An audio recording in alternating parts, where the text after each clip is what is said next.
ნატო საქართველოს თანამშრომლობა და ალიანსის ახალი სტრატეგიული კონცეფცია ნატოს 4 ქვეყნის მუდმივი წარმომადგენელი საქართველოში შეხვედრებს განაგრძობს.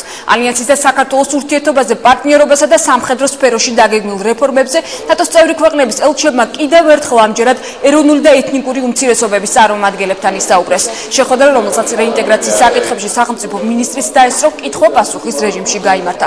ელჩების მთავარი გზავნილი დღესაც იგივე იყო, რომ საქართველო ალიანსის პარტნიორია და აუცილებლად გახდება ნატოს წევრი.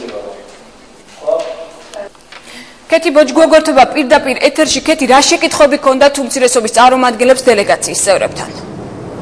დიასპორის ხელმძღვანელები და არასამთავრობო ორგანიზაციების წარმომადგენლები, რომლებიც წარმოადგენენ დღეს ეთნიკური უმცირესობების ინტერესებს ამ შეხვედრაზე, ძირითადად სვამდნენ იმ შეკითხვებს და იმ საკითხებს, რომლებიც აინტერესებს საქართველოში მცხოვრებ ეთნიკური უმცირესობის წარმომადგენლებს, მაგალითად, რა პოტენციალი აქვს საქართველოს ნატოში გაწევრიანების და რა შეცვლის უშუალოდ მათ ცხოვრებაში ჩრდილოატლანტიკური ალიანსის წევრობა.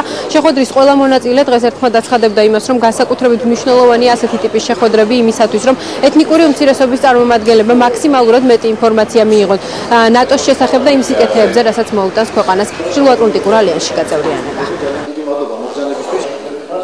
ეს კითხვები გამოირჩეოდა იმ კითხვებისგან, რომელიც 2 წლის წინათ, როცა პირველად დაიწყო ნატოს საინფორმაციო ცენტრის და ნატოს ოფიციალური პირების შეხვედრა საქართველოში მცხოვრები ეთნიკური წარმომადგენლებთან. თქვათ, 3 წლის წინ საქართველოში რეფერენდუმის შემდეგ იყო რაღაც 57-60%-მდე მომხრეები ნატოსი.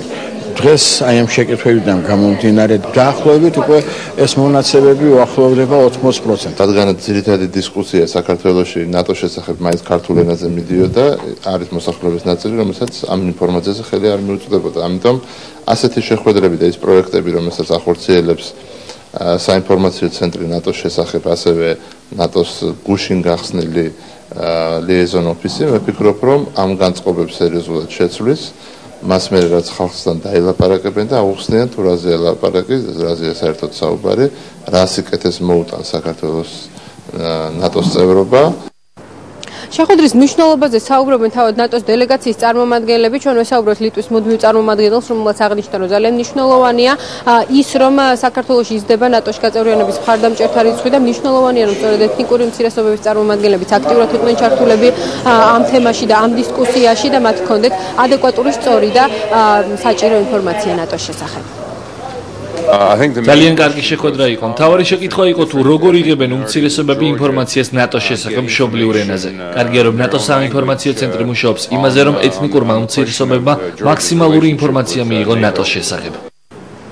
შეხვედრა დასრულდა ცოტა ხნის წინ. ამჟამად უკვე ნატოს დელეგაციის წარმომადგენლები ყოფებიან კწანისის სასწავლო ცენტრში, სადაც ხვდებიან ქართულ სამხედროებს. ამის შემდეგ ისინი უკვე გამართავენ ოფიციალურ შეხვედრებს პარლამენტის თავმჯდომარესთან და ვიცე-პრემიერ გიორგი ბარამიძესთან.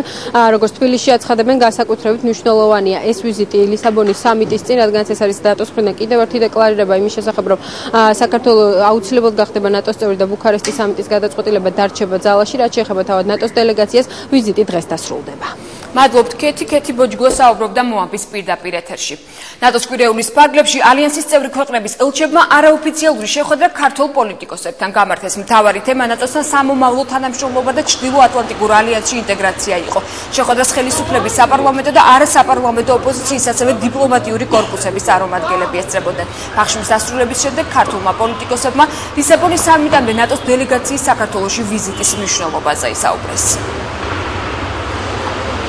ჩვენ გვაქვს თანამშრომლობის სერიოზული ფორმატები, ჩვენი ურთიერთობა ვითარდება და ამ გარემოების გათვალისწინებით ძალზე მნიშვნელოვანია, რომ ჩვენ გქონდეს ჩვენი მეგობრების რჩევები, რეკომენდაციები, თუ როგორ შეიძლება გახდეს ეს პროცესი, დაახლოების პროცესი კიდევ უფრო აქტიური და შედეგზე ორიენტირებული. ლისაბონის სამიტამდე ნატოს წარმომადგენლობით დელეგაციების ვიზიტი მნიშვნელოვანია ჩვენი ქვეყნისთვის. ახლა მიმდინარეობს მუშაობა ნატოს ახალი სტრატეგიის ჩამოყალიბებაზე და ბუნებრივია, რომ ჩვენ დაინტერესებული ვართ იმით, რომ საქართველოს მიმართ კეთილგანწყობა ნატოს წევრი ქვეყნებისა არ იყოს იმაზე ნაკლები, რაც იყო და პროგრამა მაქსიმუმი რა თქმა უნდა იქნება ის თუ კი დაჩქარდება პროცესი, რასაც საქართველოს ნატოში გაწევრიანება ქონია.